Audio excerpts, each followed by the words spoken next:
উনি তো আর এখানে বাস করেন না, উনি কি করে জানবেন এখানকার ঘটনা? আমি তোমাদের সবসময় সঙ্গে আছি তোমাদের মঙ্গল কামনার্থে। দেখো, আমার কথা না মানলে কিন্তু তোমাদের অমঙ্গল হবে। হ্যাঁ ঠাকুর, আমরা আপনাকেই মানি, আপনার কথাই আমরা মেনে চলবো। কি মানবো তো? ঠাকুর, আপনার আদেশ শিরোধার্য। দেখো দেখো দেখো, আমি তো প্রমাণ করে দিয়েছি যে কমলা অশুভ শক্তি, অলক্ষী। আমি তো প্রমাণ করে দিয়েছি, কি দেয়নি? তাই নাকি? এ শালা ব্রহ্মানন্দ প্রমাণ করেছে, আর তাতে তোমরা বুঝেও গেলে যে কমলা মা অশুভ, কমলা মা অলক্ষী বলে তোমাদের ঘটে কি এতটুকু বুদ্ধি ছিটে ফোটাও অবশিষ্ট নেই নাকি? হ্যাঁ, অত শত আমরা বুঝি না।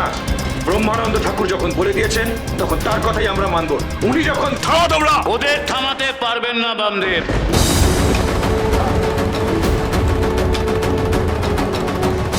আপনার কি উদ্দেশ্য আর এই গ্রামবাসী কি চায় সেটা নিশ্চয়ই বুঝতে পেরেছেন। তুই আগুন নিয়ে খেলছিস ব্রহ্মানন্দ। এই লক্ষ্মীকান্তপুরের সকলকে তুই বোকা বানাতে পারিস, আমাকে পারবি না। কি হলো, তোরা দাঁড়িয়ে আছিস কেন? যা আদেশ দিয়েছি তাই পালন কর। যাই কমলাকে আগুনে নিক্ষেপ কর। দাঁড়া, তোর ক্ষমতা থাকলে তুই কমলা আমাকে অগ্নিতে নিক্ষেপ করে দেখা ব্রহ্মানন্দ।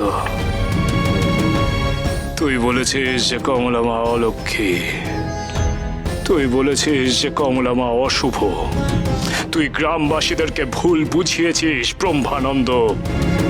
আর আমি যদি বলি যে কমলা মা লক্ষ্মীমন্ত মেয়ে, কমলা যদি লক্ষ্মীমন্ত না হতো তাহলে সে আমার বড় মার মন্দিরে প্রবেশ করতে পারতো না, আমার বড় মাকে জড়িয়ে ধরতে পারতো না, আমার বড় মার আশীর্বাদ নিজ শরীরে ধারণ করতে পারতো না ব্রহ্মানন্দ। বেশ, কমলা যদি শুভ হয় তাহলে আপনার বড় মা অর্থাৎ তারাপীঠের তারা মা সেটা প্রমাণ করে দেখা। কিন্তু বামদেব, আপনি যদি সত্যিকারের মাতৃ সাধক হন তাহলে কোনো রকম গাজোয়ারি ভেলকি দেখাবেন না। মূর্খ, অতীব মূর্খ তুই। তুই মায়ের প্রমাণ চাস? বেশ বেশ বেশ বেশ, তবে তাই হবে ব্রহ্মানন্দ। মা তোকে প্রমাণ করে দেবে, তোর এই অন্ধ চোখে আলো জেলে দেবে ব্রহ্মানন্দ। আজ আমি সবার সব ভ্রান্তি দূর করে দেব। এই আমি দাঁড়ালাম ব্রহ্মানন্দ, এই আমি এখানে ঠায় দাঁড়ালাম।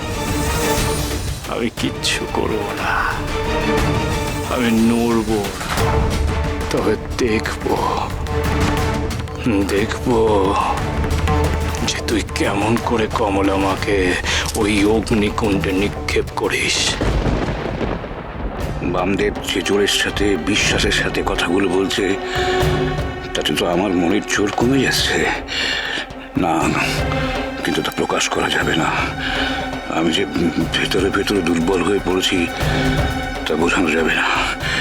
গ্রামবাসীরই আমার বিপক্ষে চলে গেলে সর্বনাশ হয়ে যাবে। কি হলো, তোরা সবাই থেমে আছিস কেন? বাজাবো? হ্যাঁ, বাজাবি। আমি যখন বলেছি তখন বাজাবি। আমি নিজের হাতে কমলাকে আগুনে নিক্ষেপ করব। বাজা বাজা।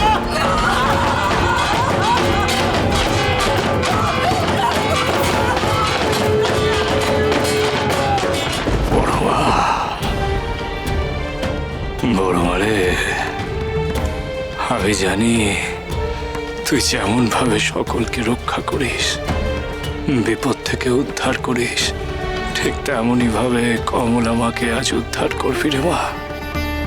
তাকে তুই রক্ষা করবি রে মা, আমার পূর্ণ ভরসা আছে। জয় তারা, জয় তারা মারে। হ্যাঁ হ্যাঁ বামদেব, তোমার ওই বড় মাকে বলো একটু তাড়াতাড়ি করতে, নাহলে সবার চোখের সামনে, তোমার চোখের সামনে এই কমলা পুড়ে ছাই হয়ে যাবে।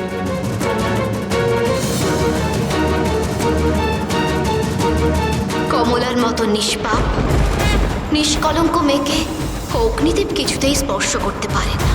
গ্রামবাসীদের ভুল এখনই ভাঙবে বাবা, তুই নিশ্চিন্ত থাক। চল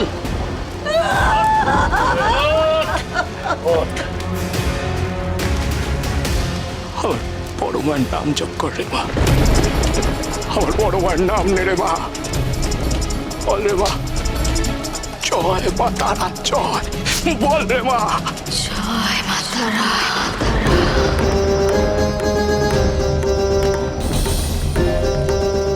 জয় মা তারা। যতই জয় মাতারা করো না কেন, ওই আগুনে তোকে পুড়ে মরতেই হবে। চল।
দেখ ব্রহ্মানন্দ, বামদেব,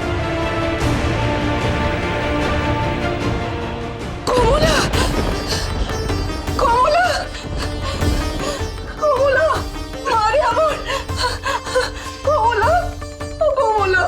এক নিষ্পাপ মেয়েকে তুই মারতে চাইছিলিস ব্রহ্মানন্দ, তোর এই পাপের যে কোনো নিস্তার নেই রে। এই মেয়ে হলো শক্তির অংশ, ও যে মহালক্ষ্মী। আবার ভেলকি দেখানো শুরু করলেন বামদেব। ভেলকি? যাকে তুই ভেলকি বলিস তাকে আমি লীলা বলি, আবার বড় মা লীলা, মা তারার লীলা। মা তারার লীলা? বেশ, তাহলে মা তারা লীলা দেখিয়ে গ্রামের মানুষের ফসল ফিরিয়ে দিক। যে কটা মেয়ে নিখোঁজ হয়েছে তাদের ফিরিয়ে নিয়ে আসুক, কি তাই তো? হ্যাঁ ঠিক, মাতারা আমাদের আশীর্বাদ করুন, উনি আমাদের ফসল ফিরিয়ে দিন। আমাদের গ্রামের হারানো মেয়েদের উদ্ধার করে এনে দিন। হ্যাঁ দিন। হবে, সব হবে, সময় মতন হবে।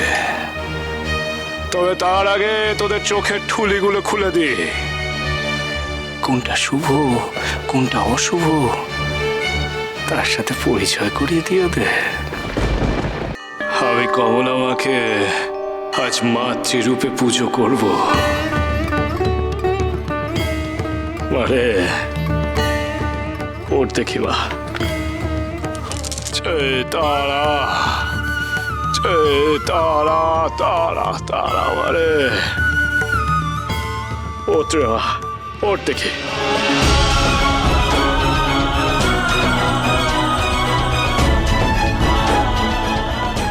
বামদেব ঠাকুর, আপনি? না না রে মা, তুই ওই স্থানে গিয়ে বস দেখি।